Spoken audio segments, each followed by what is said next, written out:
ધ્વજને વધતા જ ઓળખે છે। એટલે આવતીકાલે ગુજરાત સમાચાર સંદેશ કે દિવ્ય ભાસ્કરમાં આવશે તો શું આવશે? ઇઝરાયલના ટેન્ટમાં 2 ડોક્ટરો ઝઘડ્યા।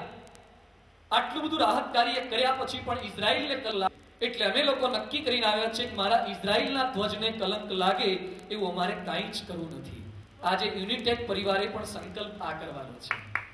યુનિટેકના ધ્વજને કલંક લાગે એવું આપણા અંદરખાને કંઈ જ ના થાય।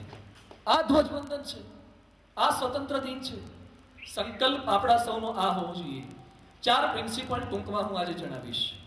એક આદર્શ કર્મચારી તરીકે સમગ્ર વિશ્વની અંદર આપણી કંપનીની નામના જો વધારવી હોય, લાસ્ટ યર શ્રાવણમાં હું રિલાયન્સમાં ગયો હતો। ત્યાં મુકેશ અંબાણી રિફાઇનરીમાં અમે લોકો મુલાકાત માટે ગયા હતા અને કદાચ આમાંથી કેટલાકે મુલાકાત લીધી હશે। એશિયાઝ બિગેસ્ટ, હવે તો વર્લ્ડ્સ બિગેસ્ટ રિફાઇનરી છે। 60,000 કરોડ રૂપિયાનું ઇન્વેસ્ટમેન્ટ કરેલું છે। એક સેકન્ડ બંધ નથી રાખતા।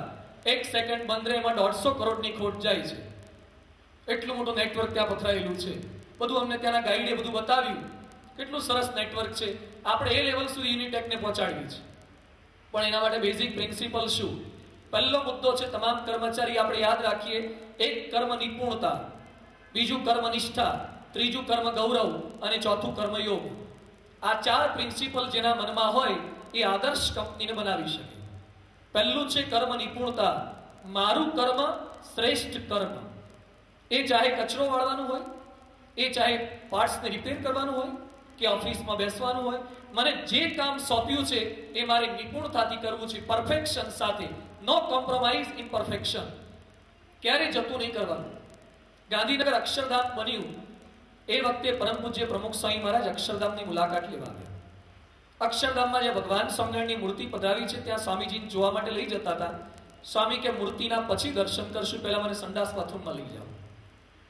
એટલે સંડાસ બાથરૂમની મુલાકાત એમણે લીધી। સ્વામીજીએ ચપ્પલ કાઢ્યા પછી ટાઇલ્સ જે લગાવેલી હતી એના પર પગ મૂક્યો। સંતો કે બાપા શું ચેક કરો છો? સ્વામી કે અહીંયા સંડાસ બાથરૂમના બ્લોક બધા ધોશો, પાણી ઢોળાશે તો એનો સ્લોપ કર્યો છે કે નહીં, ગટર બાજુએ ચેક કરું છું। સંતો કે સ્વામીજી કોઈ અક્ષરધામમાં સંડાસ બાથરૂમ જોવા નથી આવવાનું, બધા ભગવાનને જોવા આવવાના છે।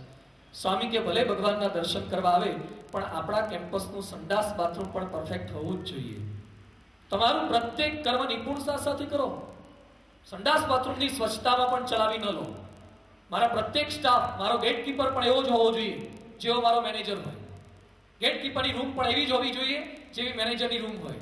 કર્મ નિપુણતા, આ નિપુણતા સાથે કામ કરીએ। સેકન્ડ વન કર્મ નિષ્ઠા।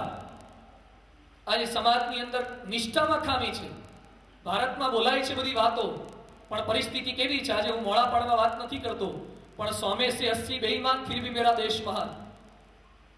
આવી પરિસ્થિતિ ભારતમાં ઘણા બધા રાજ્યોમાં ચાલે છે। એક 2-5 રૂપિયાની લાંચ માટે હમણાં થોડાક સમય પહેલા એક આઈપીએસ અધિકારી લાંચ લેતા પકડાયા। આઈપીએસ અધિકારી લાંચ લેતા પકડાયા।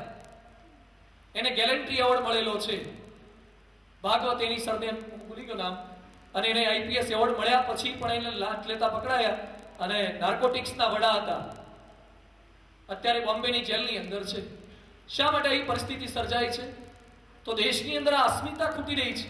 નિષ્ઠા સાથે કામ કરવું જોઈએ, નથી થતું। ડોક્ટર સારો ડોક્ટર બને, એન્જિનિયર સારો એન્જિનિયર બને, શિક્ષક સારો શિક્ષક બને તો કર્મ નિષ્ઠા છે। મને સોંપાયેલું કામ મારે નિષ્ઠા સાથે કરવું છે, કોઈ જુએ કે ન જુએ। જ્યારે ઇટાલીની અંદર પેલું ચર્ચ બની રહ્યું હતું અને પેલો પેઇન્ટિંગ કરતો હતો, એના મિત્રે વાત કરી, તારું પેઇન્ટિંગ તો સાઈડમાં છે, કોઈ ચેક નથી કરવાનું, કોઈ ચેક કરે કે ના કરે, મારું કામ હું તો ચેક કરું જ છું, એટલે મારે સારી રીતે કરવું છે। નિષ્ઠા સાથે કર્મ કરવાનું છે। થર્ડ વન કર્મ ગૌરવ સાથે કામ કરવાનું છે। ગૌરવ